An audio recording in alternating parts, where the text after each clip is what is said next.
Hi, I'm Donna Durashu from the Magnetic Life Club. I often hear people complaining about their life as if it is something that happens to them, rather than something that they have any control over. As if they are a passenger on a train to a destination they did not choose. Maybe as if other people, the government, any outside circumstance, are solely responsible for what happens to them. And this apparent lack of control makes them feel sad or apathetic. It makes them frustrated, confused, and quite often downright angry. And it makes them feel like they are a victim that things happen to, and like they are destined to never have what it is that they want in their life. And while it is true that sometimes things happen to us outside of our control, the rest of it is just not true at all. The real truth is that you are where you are because you chose it. You can be angry at me for saying that. It's your choice after all. But even if you think I'm stupid, hear me out, because what I'm going to say may just give you a light bulb moment that changes everything for you. Do you know how I know that you are where you are because you chose it? Because you are there.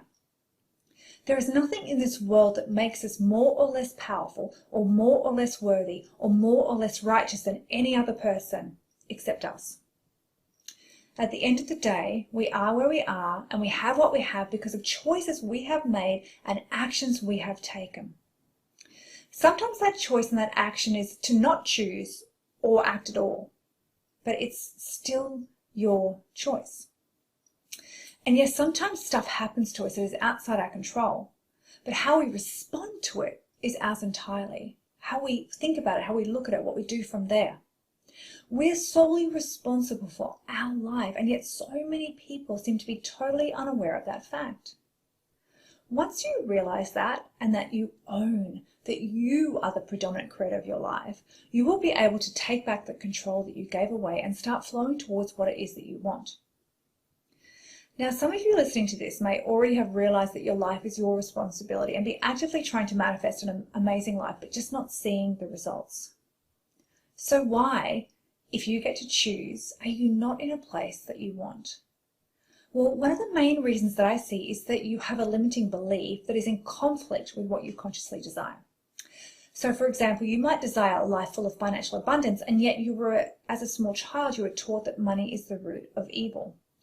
So that small child believes that unconsciously, you believe that money is evil, and therefore your unconscious mind is trying to keep you safe by stopping you from having money. Frustrating as it is our unconscious mind that ultimately rules the roost. And if it believes something is going to cause you harm, it will use every trick in the book to get you not to do it. Or once you have it, to not keep it. Another big one that I see is because your what's not allowed is too loud to allow you to go for it. So you might secretly believe that to have what you want, you have to hurt people that you love, and you would rather carry the burden of the pain yourself than to do that. So this means that you will endure a life of not going for what you want rather than to do what needs to be done, and possibly hurt people in the process to have it. For some people, it is just because they didn't actually choose anything at all, which means that they are a vessel at sea with no known destination. Almost like the captain and the map is missing and the control to the rudder has been removed.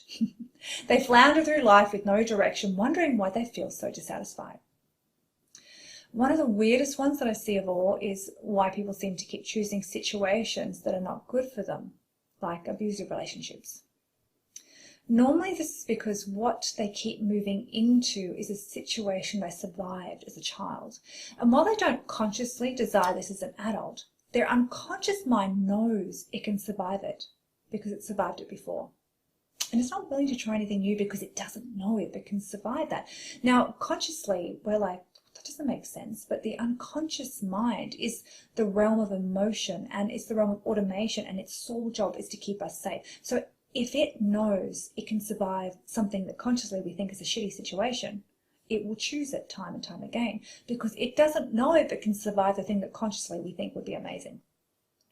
It's why we're continuously attracted into the same environment, because it feels safe and right, even though it's not what we consciously would choose. Have you ever met somebody and then you're like, oh, it just felt right straight away, and it turns out to not be a good thing for you? Well, that's this playing out. You're attracted to that same energy that your unconscious knows that you can survive. The first and most powerful thing that you can do is acknowledge that you are the creator of your life and that you have exactly what you deserve because of the actions, reactions, and inactions that you have taken. Once you do that, you can retake back control and set an end result that you want. The only difference between those that have what they want and those that do not is the actions that have been taken. We confuse it by adding an emotion. Despair, frustration, and confusion cloud our ability to see the truth that it is really us not doing what needs to be done that is preventing us from having what we want. We need to dream big and paint a glorious picture of what we want, and then we need to break that down into actionable steps that we need to take to have it. And then we need to keep taking those steps over and over again. And when you choose to do that, to keep putting yourself out there, to get back up when you get knocked down, and to persistently and consistently show up for yourself, then, and only then, will you arrive at your chosen destination.